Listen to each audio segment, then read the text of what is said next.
Hello and welcome to my Premier League Team of the Week. This is where I put together a Team of the Week for the best players from the weekend, and I usually try to get players that play in their actual position. I know that Garth Crooks does one and he puts people anywhere, which really irritates me. You'll have Hazard playing in central midfield and things like that, and that really does irritate me. So I do try to have them in the right positions. So this is my team. No Martial. Now, I was going to put him in. It was him or Pereira. And for me, Pereira had a better game. And he scored a better goal. Set one up. I think he had a better game. But let's get straight into the goalkeeper first. Fabianski. So Fabianski, he had a very good game at the King Power Stadium for West Ham against Leicester. There was a few other options. I thought Edison had a decent game. Lloris made some good saves, as did Matty Ryan. But overall, I think Fabianski kept West Ham in the game. And if it wasn't for a lucky deflection, West Ham would have got out of the King Power Stadium with all 3 points. Really good performance by him, and he is in goal. At the back four, we have Matt Doherty, a right back, the Wolves player. He was absolutely exceptional for Wolves. They absolutely battered Brighton, but just could not equalise. And they ended up losing the game 1-0, but he had some really good chances. He was constantly down the wing. He was causing lots of problems. Obviously, he plays further back normally as a wing back, but wing back, right back, I think I can have that one. And he played really well. I was so impressed. He was definitely the man of the match for me, and that is why he is at right back. Central defence, we have two names that I've never picked before. First is James Tompkins. I thought he had a really good game against Arsenal. He really did do really well. He passed it around very well. He was defensively solid, heading lots of balls away. When the ball came back, he was calm, he was composed. And he saw a lot of the ball, considering he's a centre-back, and I was really impressed with his distribution, something that I've never associated him with. Next to him, we have Victor Lindelof. As I said, Martial isn't in there, so I thought I'd put him in.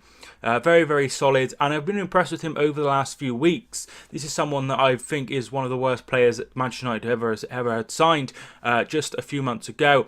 Last season, he was terrible, but he's come into his own a little bit this season, and he's making his place sort of cemented. There's been a lot of uncertainty with who is the centre-back pairing at Manchester United, and Lindelof for me has been the best so far this season. He is always very composed, and he has done really well this season, so he is the second centre-back. Left back, this one was pretty simple. It was Marcus Alonso. He set up the fourth goal, and he was always involved in the play going forward, making great runs.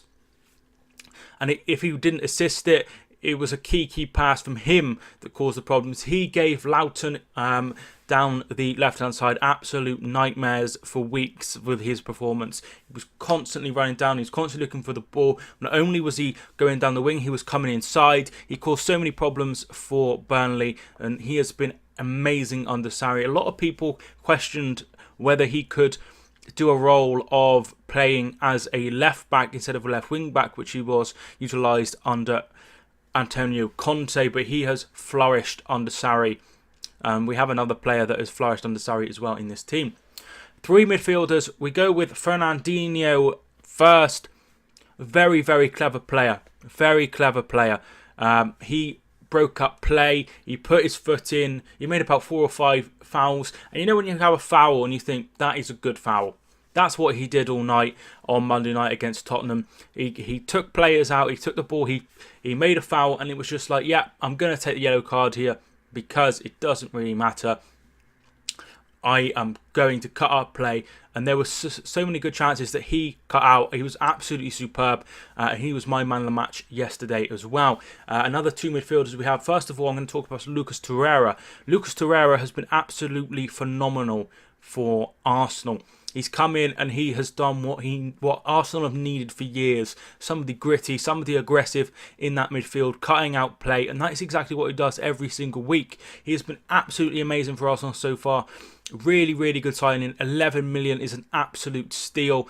But he was everywhere. He was taking the corners. He was taking a couple of free kicks. He was cutting out play. He was passing it around. Really, really good performance by him.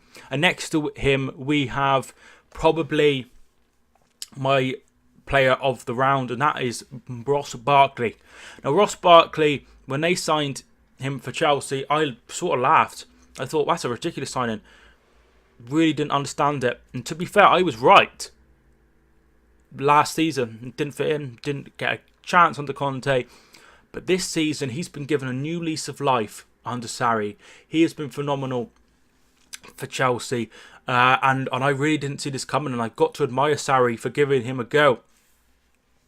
In a climate where it is, usual for them to sign player after player, in which they have. They signed Kovacic and Jorginho, and they also have N'Golo Kante as well. He's been given a go, and he has flourished.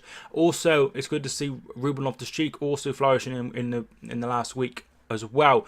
But he made one goal, he scored an amazing finish, and he was everywhere. He was constantly causing problems. He could have had another one, to be fair. Definitely my player of the round. Two wingers. First of all, we have Roberto Pereira. Now, it was either him or Martial, but like I said, I feel like he did a bit more than Martial. He scored an amazing goal. He had chances. He set up, helped set up Delafro. He was everywhere. He's such a good player, and he has been so amazing this season. Richarlison left, and they have not missed a beat with Pereira. Another player Watford have to try and keep hold of if they want to progress under next season as well. Not only this season, but I'm sure they will have bids for him in the January transfer window. Left wing, we have Sadio Mane. Sadio Mane, really, really good performance against Cardiff. 2 goals. One was an absolutely brilliant strike. Really, really good goal. He did get a goal against Red Star Belgrade after missing a penalty, but I was really impressed with the runs he made. He got goals. He looked full of confidence, and he helped Liverpool in a time where they were like 2-1 up, I think. He got that goal that just give him that 2-goal advantage back and ended up winning the game. Really, really good performance by him. Finally, up front, somebody that's in here pretty much every week is Callum Wilson. Callum Wilson scored from the penalty spot in the first half and then scored a great finish again in the second half right at the end. Once again, I've been so impressed with him. I think it's a 6th goal of the season already. He is keeping pace with the likes of Harry Kane. If I could just get up the goal scorers. So he has 5 goals this season, which is the same as Lacazette, Harry Kane, Glenn Murray, Mo Salah. That is more goals than Romelu Lukaku and Anthony Martial, as well as Richarlison as well. Really, really good performance by him so far. I'm amazed he's not been called up for England, but I think it can only be a matter of time. Somebody quick, speedy, and he would give us another option besides Harry Kane. We have Rashford, we have Welbeck, but I'd like to see somebody else, and I think Callum Wilson might be that player.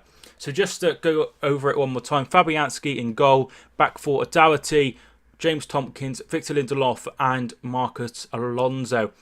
In midfield we have Fernandinho, Ross Barkley and Torreira. Wingers we have Pereira and Sadio Mane.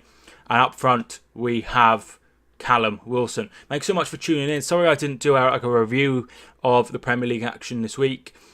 I was going to do one, but I just felt so sort of just deflated with the news about what happened at Leicester City. That's why I didn't do one, so huge apologies about that. But I hope you enjoyed this video. Subscribe if you want. You like the video if you enjoyed it. Thank you so much for watching. My name is Mike, and I will see you soon.